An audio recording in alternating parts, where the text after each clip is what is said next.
This is the intersection of 43rd and Upton. My family and I, we spend a lot of time here. Our favorite ice cream shop is right up the street. Our favorite toy store for the kid. The butcher shop, Clancy's, where I get a lot of my stuff. And, well, my favorite coffee shop.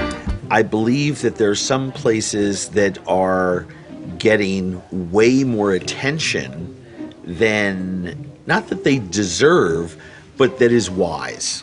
There's so many great places to eat in the world. In 12 years of doing my shows on Travel Channel, I haven't even scratched the surface. People are always asking me, are you going to run out? I'm like, I couldn't run out of places to go if I tried, especially because I've been on so long.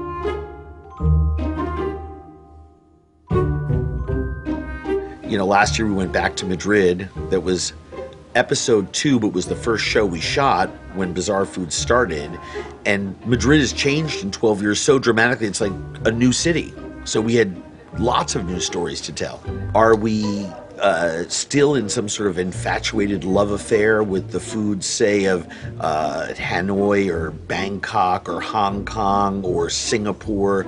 You know, absolutely. Do they get more ink than, say, a little village in Italy or the Amalfi Coast? Absolutely. But the Amalfi Coast had their time dozens of years ago, sadly before social media and all that, so you're not inundated with it. I think sometimes people gravitate towards the easy story.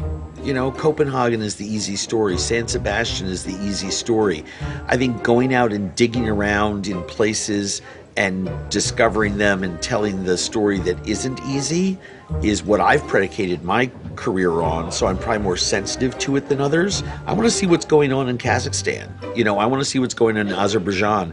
I want to showcase what's going on in Africa, you know, in countries that people don't pay any respect to. I was looking at a clip reel the other day and I saw some tape from my shows in Namibia and Botswana and Uganda, and I was struck, and I'm not shoulder padding, but I was struck at how many of the stories, and one in specific in Namibia where we were talking about famous women restaurateur entrepreneurs. When I look at our shows in Africa and I see all the amazing, powerful women entrepreneurs that are doing such cool things, and we didn't really call attention to it like, hey, this is important, check this out, here's a woman doing amazing things. But by putting them in our show, I think we're putting a big yellow highlighter around it. But I'm so proud of going into cities off the beaten path, and that we chose to highlight, just take a snapshot of what's going on there. And in those countries and in those cities, what was going on there was they were promoting women. And this is years and years ago. And so if it's such a hot topic here, why aren't people, coming around to your question, hyping what's going on in Namibia, right? And in countries like that, in Senegal, or in Dubai, in the United Arab Emirates, where we profiled a food business run by two sisters in a part of the world where patriarchy is a regular part of the social custom. I think those are the places that we need to be shining a light on.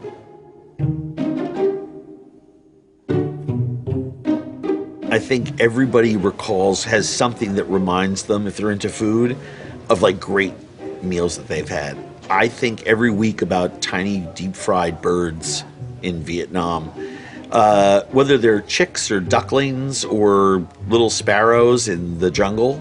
You know, I mean, you know, the concept of bushmeat in a lot of parts of the world is just harvesting what's around you. You know, feathers off, eviscerated, marinated in rock sugar, soy sauce, and fish sauce, and then just deep fried is about as good a meal as you can possibly have. And I think about that all the time because I don't get a chance to eat it all the time.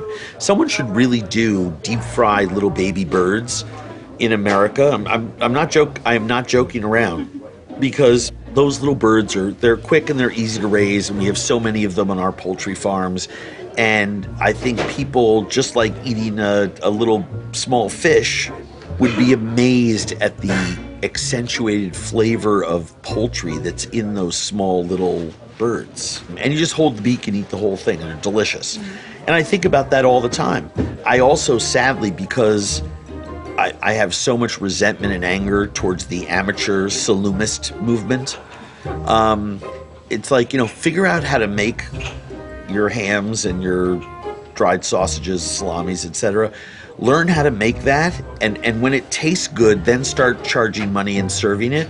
It seems like every restaurant that I go into, the chefs are like, oh yeah, we're making our own salami. And I'm like, great, and I taste it, and it's just not right. I think of, tiny little towns in Italy like Agerola and the one-of-a-kind experiences with that kind of food that I've had, where I've tasted the best of the best of the best, and it makes me cry. When I was in Sardinia, we went to a mountaintop to a goat farmer's house, and he lived alone for all of his life in a little stone house with a fire in the middle of it, smoking his own meats. The hams and salamis were hanging above the fire in different places so he could get them warm so the fermentation would be right, then move them to a cooler place to age.